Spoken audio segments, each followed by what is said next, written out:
Bismillahirrahmanirrahim. Assalamualaikum warahmatullahi wabarakatuh. Perkenalkan, nama saya Hasnaini. Saya perwakilan dari kelompok 12. Di sini akan menjelaskan materi makalah kami yang berjudul tentang reformasi pendidikan Islam di Indonesia. Baiklah, langsung saja.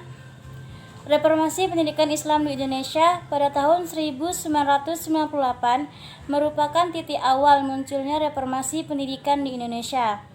Bersamaan dengan tahun ini pula, krisis ekonomi, sosial, dan politik melanda masyarakat dan bangsa Indonesia. Krisis ini menuntut adanya usaha keras untuk memperbaiki atau untuk mencapai keadaan kehidupan yang lebih baik, yang dikenal dengan istilah reformasi. Menurut Emil Salim, yang menekankan arti reformasi untuk perubahan yang melihat keperluan masa depan, dan Din Syamsuddin yang menjelaskan bahwa reformasi merupakan suatu usaha pembaharuan menyeluruh dari suatu sistem kehidupan dalam aspek-aspek politik, ekonomi, hukum, juga termasuk pendidikan, khususnya pendidikan Islam. Sejak awal ke-20, masyarakat muslim di Indonesia telah melakukan reformasi atau pembaharuan.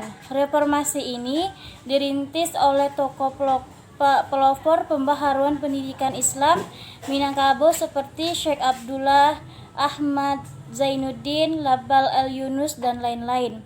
Juga dalam bentuk organisasi-organisasi Islam seperti Jamiat Khair Al-Irsyad, Perserikatan Ulama Muhammadiyah, Persatuan Islam atau Persis, dan Nahdlatul Ulama.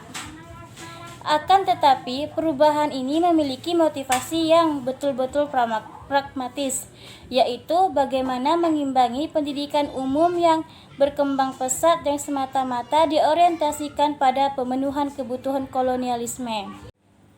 Reformasi atau pembaharuan model pendidikan Islam ini harus segera dilakukan dan diupayakan dengan semaksimal mungkin, dengan cara berkesinambungan dan berkelanjutan. Inovasi tersebut tidak hanya di sisi lembaganya saja, akan tetapi faktor profesionalisme, tenaga pendidikan, kurikulum, metodologi yang digunakan, serta yang tak kalah penting adalah manajemen pendidikan itu sendiri. Oleh sebab itu, upaya mendasar yang harus dilakukan adalah menyatukan kembali agama dan ilmu, dan ini tugas berat lembaga pendidikan yang memimpin di depan. Dan yang kedua adalah lembaga pendidikan Islam pada masa pembaharuan. Dengan masuknya ide-ide pembaharuan dalam bidang pendidikan, maka sistem dalam lembaga pendidikan sebelum masuknya ide-ide pembaharuan yang semula dan klasikal berubah menjadi klasikal, yang dilengkapi dengan manajemen pendidikan yang masih sederhana. Metode mengajar guru yang semula adalah metode sorongan, watonan, dan hafalan, telah bervariasi sesuai dengan tuntunan sistem klasikal.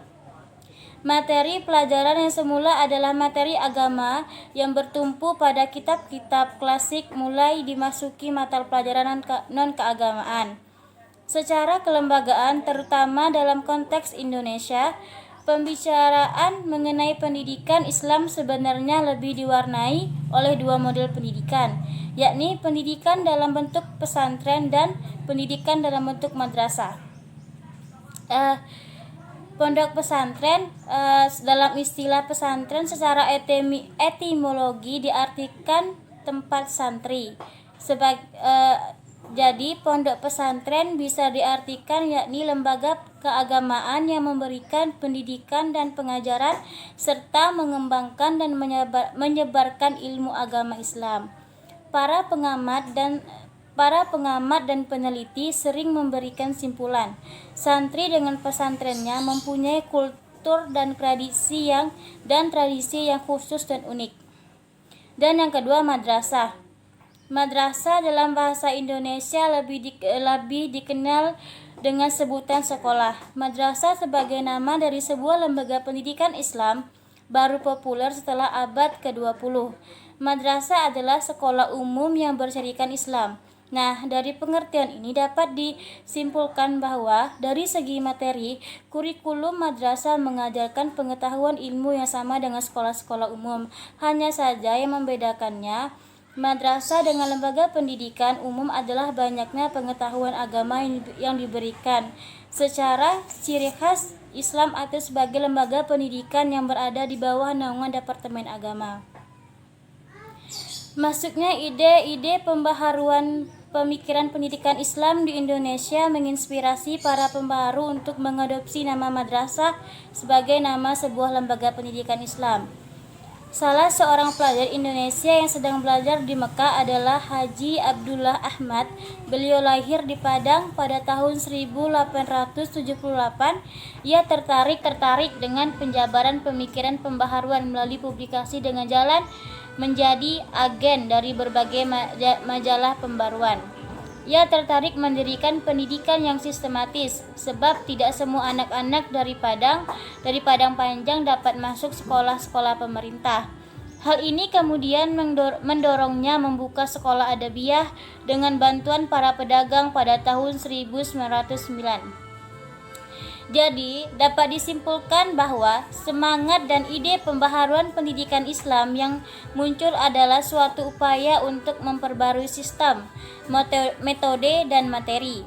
Kemudian, pembaharuan pada asasnya tidak bisa melepaskan diri dari sistem pendidikan kolonial yang berlaku pada waktu itu, dan terakhir adalah ide-ide pembaharuan belum seluruhnya dapat diterima oleh masyarakat Muslim pada umumnya terutama di kalangan ulama. Dan yang terakhir adalah pembaharuan dan pembangkitan pendidikan Islam di Indonesia. Pembaharuan pendidikan Islam di Indonesia dipengaruhi oleh dua faktor, yaitu pertama, pembaharuan yang bersumber dengan ide-ide muncul dari luar yang dibawa oleh para tokoh dan ulama yang pulang ke tanah air dari luar negeri, misalnya Mekah, Madinah, Kairo, dan lain-lain. Gagasan yang mereka bawa dari luar negeri itu menjadi wacana dari pembaharuan di Indonesia setelah mereka kembali. Yang kedua, yaitu faktor dari dalam negeri banyak mempengaruhi pembaharuan pendidikan di Indonesia. Kondisi tanah air pada abad ke-20 adalah sedang dikuasai oleh Barat. Dalam bidang pendidikan, pemerintah kolonial Belanda melakukan kebijakan pendidikan yang diskriminatif, yaitu membagi lembaga pendidikan menjadi 3 setara. Setara pertama dalam strategi tertinggi yaitu sekolah untuk anak-anak bumi putra, yaitu orang tua mereka yang mempunyai kemampuan ekonomi yang mempunyai posisi di pemerintahan. Mereka juga dapat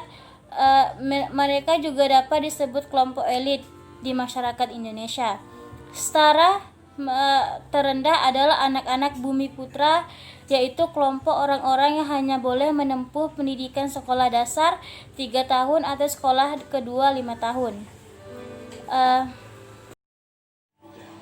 Jadi, pembaharuan pendidikan Islam di Indonesia dimulai dengan munculnya sekolah adabiyah. Sekolah ini adalah setara dengan sekolah HIS, yang mana yang di dalamnya diajarkan agama dan Al-Quran secara wajib. Pada tahun 1915, sekolah ini menerima subsidi dari pemerintah dan kemudian mengganti namanya menjadi School Adabiyah. MAI asal mulanya adalah singkatan dari Madrasah Arabiyah Islamiyah yang didirikan oleh Muallim Said Joban pada sekitar tahun 1926 Masehi dengan tujuan untuk membentuk generasi muslim yang berakhlakul karimah, berilmu, beramal, dan bertakwa kepada Allah Subhanahu wa taala, yang dipersiapkan untuk menjadi manusia yang siap pakai dalam menjawab tantangan zaman serta dinamika kehidupan masyarakat. Menurut Muhammad Yunus yang disebutkan dalam buku Sejarah Pertumbuhan dan Pembaharuan Pendidikan Islam di Indonesia yang ditulis oleh Haidar Putra Daulay, disebutkan bahwa sekolah adabiyah adalah sekolah agama yang pertama memakai sistem klasikal. Berbeda dengan pendidikan yang di surau yang tidak berkelas-kelas, tidak memakai meja, bangku, papan tulis, hanya duduk bersilah saja. Pada tahun 1915, di Padang juga didirikan Diniyah, sekolah madrasah atau madrasah diniyah, yang didirikan oleh masyarakat Minangkabau. Setelah itu, tersebarlah madrasah-madrasah di beberapa kota dan di desa Minangkabau, khususnya dan di Indonesia pada umumnya. Itulah tadi penjelasan dari saya. Saya mohon maaf sebagai perwakilan dari kelompok 12 jika penjelasan saya ada yang kurang jelas. Saya mohon maaf dan saya akhiri dengan wabillahi taufiq wal hidayah. Wassalamualaikum warahmatullahi wabarakatuh.